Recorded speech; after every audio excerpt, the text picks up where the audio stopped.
The opening scene features a mercenary, Jim Powell, who is imprisoned in Playa Negra prison, sub-Saharan Africa. One day, he is released from the prison as a corporation wants to hire him for a mission. He is to accompany a scientist named Dr. Lila Healy to a former Soviet lab, which is now fortified by a militia. It turns out that a scientist, Dr. Irvine, has been carrying out a secret research there in the underground bunker of the fortress. Since that research has reached a very advanced stage, Jim is assigned to infiltrate the lab and retrieve all the valuable assets before Dr. Irvine disappears. For this mission, Jim is provided with his old team, including soldiers, Steinman, Mason, and Corey, and engineers, Harris and Williams. Jim is not happy to learn that a corporate security man, Spencer, will be joining them, but he can't refuse as Dr. Lila is in charge of the operation. Following this, the mercenaries set off for their mission. Making their way through a forest, Jim urges the team members to be extra cautious as he speculates that the pathway is surrounded by landmines. On their way, they hear the sound of a motorcycle. Sensing the imminent threat, Jim orders everyone to clear the path and take cover in the minefield. Moments later, a perimeter patrol officer shows up and looks around the area before continuing on her way. After a while of walking, the mercenary group arrives at the lab building and discovers that the militia have imprisoned several civilians. According to Steinman, the militia leader, El Dictator, douses the prisoners in oil and sets them alight for his fun. Harris and Williams attempt to infiltrate the camp, while the rest of the team members take a sniper position at a distance. As Harris and Williams arrive at the gate, they are stopped by the camp guards. Williams then talks to them in Russian, claiming themselves to be technicians. However, his Russian accent does not seem to be convincing to the guards, so Harris decides to take matters into his own hands. He then pretends to be drunk and improvises an anti-Russian tirade in Georgian. As the other mercenaries grow tense, the leader of the camp responds well and allows the two of them to enter.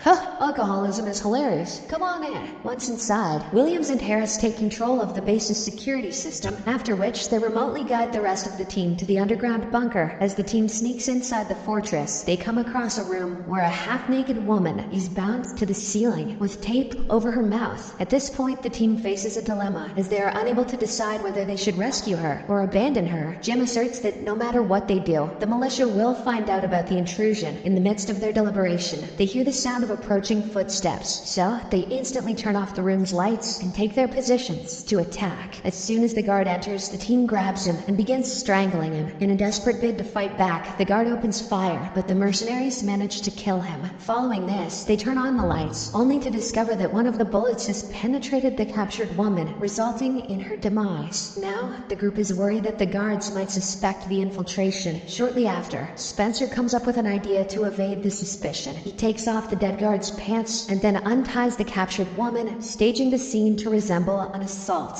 After this incident, the mercenary group heads downstairs to the underground lab. Meanwhile, in the control room, Williams and Harris are approached by the same patrol officer from earlier. She asks what they are doing, to which Williams pretends that they are repairing the monitor cables. She is suspicious by the sudden arrival of technicians, but she does not confront them yet. On the other hand, the rest of the mercenary group heads deeper into the underground bunker with flashlights and guns in their hands. At one point, Steinman feels that someone is tailing them, but she doesn't find any immediate threat. However, Williams and Harris, who are monitoring their comrades, notice someone on the surveillance feed. They attempt to alert the group regarding the same, but they are unable to contact them due to poor radio signals in the underground. Thinking of an alternative, Harris resorts to heading to the underground bunker to alert the group in person. A short while later, Corey, who is leading the rear, is surprised by a silent attacker who stabs him with a syringe before disappearing into the dark. In a state of panic, Corey opens fire, but there's no one around. Alerted by his gunfire, the group returns back to Corey, who then tells them about the presence of somebody else. However, he doesn't disclose that he had been stabbed with the syringe. Jim orders them to ignore the attacker and keep moving on their way cautiously, because they just don't have enough time to investigate. Not long after, Corey starts feeling very uneasy due to the harmful content of the syringe. He soon develops fever and boils over his body, which eventually results in him falling behind, unnoticed by the others. As the group navigates through a series of dark tunnels, they're suddenly ambushed by some masked assailants who try to stab them with syringes just like they did to Corey. Amidst the scuffle, Harris shows up and starts gunning down the assailants, one after another. Unfortunately, he is shot in the stomach by the last remaining assailant before his fellow mercenaries neutralize the threat. fight. After some time, they finally arrive at the lab, where they are greeted by a grim sight: several corpses lying down on the floor. Moreover, they uncover a trap, a laser transmitter, set to alert guards upon breach. After a while of careful inspection of the area, they tend to the wound of Harris and leave him to rest on the bed, while the remaining group members embark in search of Dr. Irvine. They soon find Irvine in a deeper area of the lab, experimenting on a young girl. In a surprising turn of events, Dr. Irvine greets Lila, revealing the latter to be her former assistant. Astonished, Jim asks about the girl's identity, to which the doctor tells him that she is one of the specimens named Allie. At this point, it's revealed that Lila's major objective of this mission is to take away two specimens, Allie and Gota. These revelations infuriate Jim, who then confronts Lila regarding the lack of information provided to him. He blames her for what happened to Harris and Corey, and he further demands that they leave right away. Regardless, Lila refuses to do so,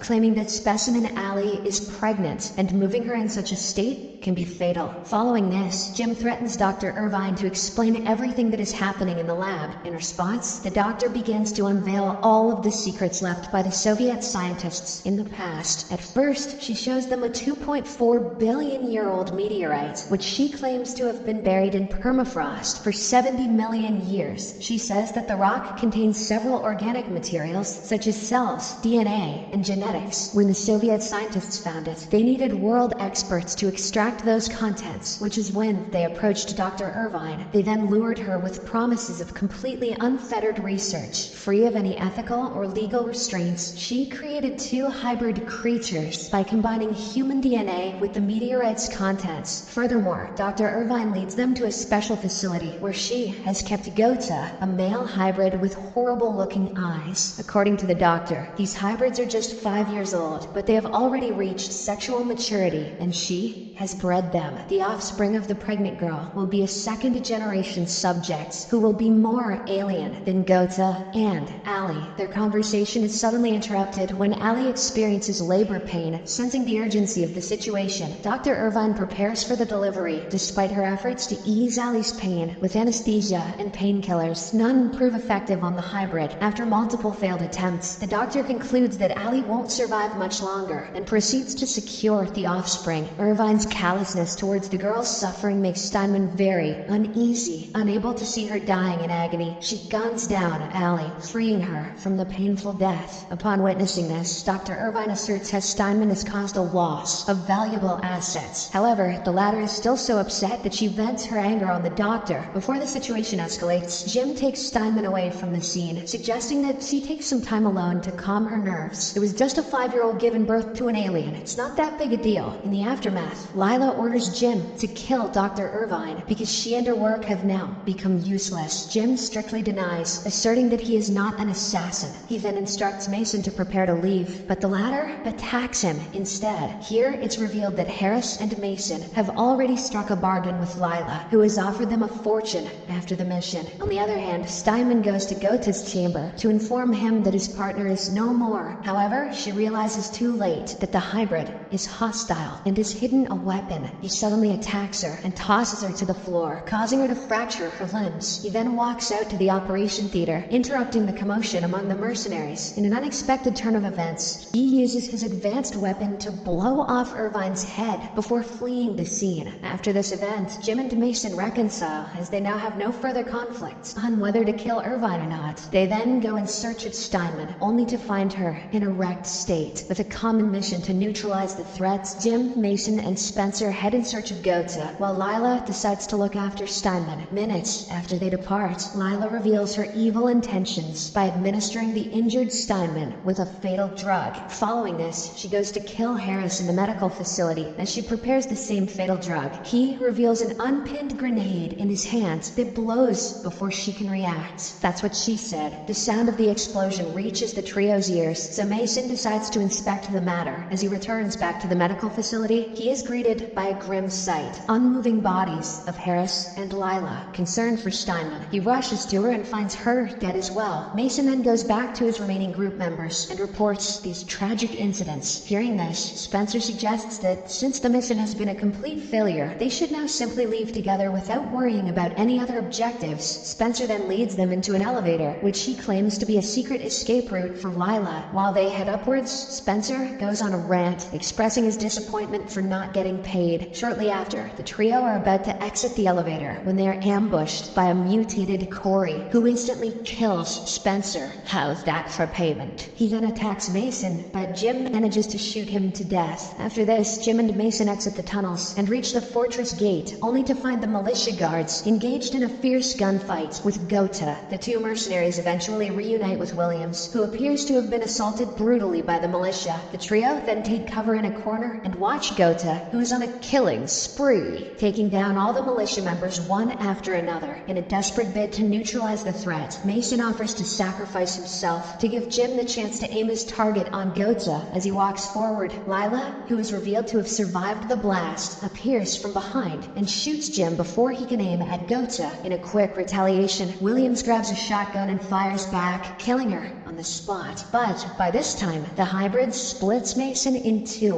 with a machete. Despite the injury, Jim approaches the hybrid, pointing the gun towards him. As he nears, Gota asks him to pull the trigger, but the latter hesitates. As a result, the hybrid climbs up a wall and escapes the scene. In the final scene, Gota is seen walking amidst the crowd in the town, disguising himself as a normal human being. Subscribe for more videos like this, turn on notifications, and leave a like to help the channel out. Thank you for watching.